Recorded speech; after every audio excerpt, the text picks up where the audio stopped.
Hi everyone, আমি সুস্মিতা দাস। আমার channel live ড্রিমসে সবাইকে ওয়েলকাম জানাই। আজকে এসেছি তোমাদের সাথে একটা নতুন ভিডিও শেয়ার করতে। তো আজকের ভিডিওটার টপিকটা হচ্ছে ডপলার স্ক্যান, যেটা প্রেগনেন্সিতে করা হয় 9 মান্থসে। তো আমার যেহেতু এখন 9 মান্থস চলছে, তো আমার রিসেন্টলি আমি ডপলার স্ক্যানটা করিয়েছি। তো আমার কেমন কি রিপোর্টটা এসে সেটাও তোমাদের সাথে শেয়ার করব। আর তোমাদেরকে ডপলার স্ক্যান যখন তোমরা করবে, তো রেডিওলজিস্ট যারা থাকে, তো তারা কোন কোন জিনিসটা দেখে ডপলার স্ক্যান করার সময়, সেটাও তোমাদের সাথে শেয়ার করব। তো ডপলার স্ক্যানটা অনেক নামেই হয়, যেমন ডপলার স্ক্যান, ডপলার স্টাডি বা কালার ডপলার, এই তিনটে নামে ধরা হয়। তো ডক্টর মেনলি ডপলার স্ক্যানটা দেয় হচ্ছে থার্ড ট্রাইমেস্টারে, যেটা প্রেগনেন্সি 9 মান্থসে 32 উইকস থেকে 35 উইকসের মধ্যে করতে বলে। যদি কখনো প্রেগনেন্ট মায়ের যদি কখনো কোনো সমস্যা হয়, শারীরিক সমস্যা যদি থাকে, তো ফার্স্ট ট্রাইমেস্টার বা সেকেন্ড ট্রাইমেস্টারও করতে হতে পারে। ফার্স্ট ট্রাইমেস্টারে মূলত 8 উইক্সের পরে গিয়ে করতে হয়। যদি মায়ের এজ 30+ হয়, বা মায়ের ব্লাড গ্রুপ যদি নেগেটিভ থাকে, বা মায়ের যদি কিডনির কোনো সমস্যা হয়, বা মায়ের হিমোগ্লোবিন লেভেলটা যদি কম থাকে, বা মায়ের সুগার লেভেল যদি হাই হয়ে যায়, বা ডায়াবেটিস যদি থাকে, তো তখন ফার্স্ট ট্রাইমেস্টারেও অনেক সময় করতে হতে পারে, বা সেকেন্ড ট্রাইমেস্টারেও করতে হতে পারে। এই ডপলার স্ক্যানের মাধ্যমে দেখা হয় সাধারণত বেবি প্লাসেন্টা থেকে বেবির কাছে ব্লাড সার্কুলেশনটা হচ্ছে কিনা। এই ব্লাড সার্কুলেশনের মাধ্যমে কিন্তু বেবির অক্সিজেন এবং মায়ের থেকে যে পুষ্টিটা পায়, সে পুষ্টিটা কিন্তু এই ব্লাড সার্কুলেশনের মাধ্যমে বাচ্চার কাছে পৌঁছায়। ডপলার স্ক্যানে মূলত 4টে জিনিস দেখা হয়। একটা হচ্ছে uterine artery, umbilical artery, middle cerebral artery আর ডাক্টাস ভেনোসাস। তো ফার্স্ট হচ্ছে ইউটেরাইন আর্টারি, যেটার মাধ্যমে দেখা হয় যে মায়ের থেকে ব্লাড ইউট্রাস অবধি পৌঁছাচ্ছে কিনা। আর তারপর এটা হচ্ছে ইউম্বিলিকাল আর্টারি, যেটার মাধ্যমে দেখা হয় যে প্লাসেন্টা থেকে ভালো রক্ত বাচ্চার কাছে পৌঁছাচ্ছে কিনা ইউম্বিলিকাল ভেনের মাধ্যমে, এবং বাচ্চার থেকে দূষিত রক্ত ইউম্বিলিকাল আর্টারির মাধ্যমে প্লাসেন্টায় পৌঁছায় কিনা। আচ্ছা, নেক্সট হচ্ছে মিডল সেরিব্রাল আর্টারি, যেটার মাধ্যমে দেখা হয় যে প্লাসেন্টা থেকে বাচ্চার ব্রেন অবধি ব্লাড সার্কুলেশনটা হচ্ছে কিনা।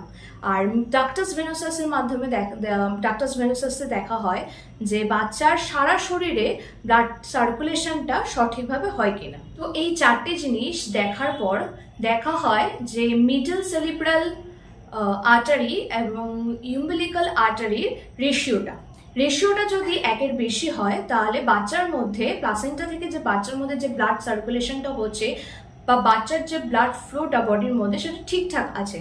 কিন্তু যদি দেখা হয় যে 1-এর কম এসছে রেশিওটা, তাহলে হয়তো বাচ্চার মধ্যে সেই ব্লাড ফ্লোটা কম আছে। তো সেইভাবে ডাক্তার তোমাকে সাজেস্ট করবে কি করা উচিত, কি কি করা উচিত না সেই টাইমটাতে।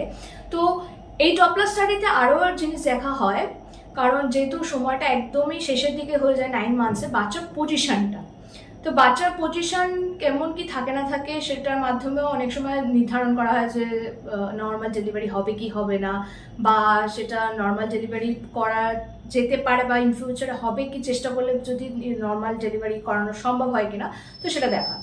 তো নর্মালি 4টে পজিশন থাকে।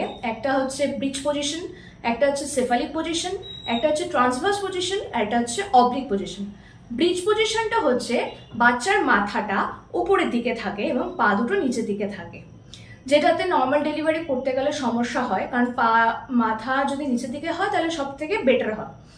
তারপর থাকছে সেফালিক পজিশন, যেটাতে বাচ্চার মাথাটা নিচের দিকে থাকে এবং পা দুটো ওপরের দিকে থাকে। তো এটা তো মানে খুবই ভালো থাকে এই পজিশনটা, যেটা হচ্ছে বাচ্চার নর্মাল ডেলিভারির জন্য একদম উপযুক্ত। ট্রান্সভার্স পজিশনটা হচ্ছে বাচ্চার থাকে চড়াচড়িভাবে, মানে মাথা বা এদিকে বা পা এদিকে এভাবে থাকে। আর অবলিক পজিশনটা হচ্ছে মানে একটু যেরকম অবলিক সাইনটা হয়, ঠিক সেরকমই মাথাটা নিচের দিকে এবং পাটা ওপরের দিকে থাকে, মানে হচ্ছে সার্ভিক্সের থেকে একটুখানি দূরে। তো যেটা থেকে চাইলে আস্তে আস্তে নর্মাল পজিশনে হয়তো করানো সম্ভব হয়ে থাকে। তো আমার পার্সোনালি রিপোর্টে এসেছিল আমার বেবি সেফালিক পজিশনে রয়েছে, তো যেটা নর্মাল ডেলিভারির জন্য খুবই উপযুক্ত। তো এই ছিল হচ্ছে এটা দেখা হয়। তার সাথে দেখা হয় বাচ্চার ওয়েট, বাচ্চার ফেটাল হার্ট রেট। তো আমার বেবির মোটামুটি ওয়েট এসেছে প্রায় 2 কিলোর কাছাকাছি। তো আমি 32 উইকস প্লাসে করেছিলাম। তো ওয়েট বাদ দিয়ে তাছাড়া ওর মধ্যে লেখা থাকে হচ্ছে বাচ্চার ফেটাল হার্ট রেট, মানে সেই আল্ট্রাসাউন্ড করার সময় বাচ্চার হার্টবিটটা কতটা কি এসেছিল। তো আমার বাচ্চার হার্টবিটটা এসেছিল 142 পার মিনিট। তাছাড়া এর মধ্যে লেখা থাকে হচ্ছে অ্যামিউনিটি ফ্লুইড, যেটা একদম ইম্পর্টেন্ট। ওটার সাথে সাথেও অ্যামিউনিটি ফ্লুইডটা দেখা হয়, কারণ ওই গ্র্যাজুয়েশনাল বাচ্চার এজ অনুযায়ী বাচ্চার পাশে যে জলটা থাকে, মানে বাচ্চা যে জলের মধ্যে থাকে সেই জলটা পরিমাণটা ঠিক আছে কি নেই। যদি ঠিক থাকে তাহলে হয়তো অ্যাডিকুয়েট লেখা থাকবে, বা অনেক সময় অনেক রিপোর্টে সেটার মেজারমেন্টটাও করা থাকে। তো আর যদি সেই বাচ্চার গ্যাস্ট্রিনাল এজ অনুযায়ী যদি জলটা কম থাকে তাহলে হয়তো ডিসঅ্যাডিকুয়েট লেখা থাকতে পারে বা নট অ্যাডিকুয়েট লেখা থাকতে পারে। আরও থাকে হচ্ছে সার্ভিক্সের লেন্থ থাকে, সার্ভিক্সটা কতটা কি মেজারমেন্ট হয়েছে না হয়েছে, বা ইন্টারনাল ওয়েস্ট বন্ধ না খোলা সেটাও একবার থাকে। তো মোটামুটি এইগুলোই থাকে। আর একটা থাকে যে ইডিডি, মানে যে এক্সপেক্টেড ডেলিভারি ডেট। তো যেটা অনুযায়ী একটা ডেলিভারি ডেটটা ফিক্সড করা হয় যে বাচ্চার কিরকম কি ডেলিভারি ডেট হতে পারে না হবে। তো সেটাও ছিল। তো আমাকে ডক্টর রিপোর্ট দেখে আমার মোটামুটি সব কিছু ভালোই বলেছে, এবং সেই অনুযায়ী আমার একটা ডেট ফিক্সড হয়েছে আপাতত। এবার ভগবানের আশীর্বাদ কি হয় না হয়, হয়তো আগেও সমস্যা যদি হয়ে যায় তাহলে হয়তো আগেও করিয়ে ফেলতে হতে পারে, আর যদি না হয় তাহলে একদম ডেলিভারি ডেটের দিকেই হবে আমার।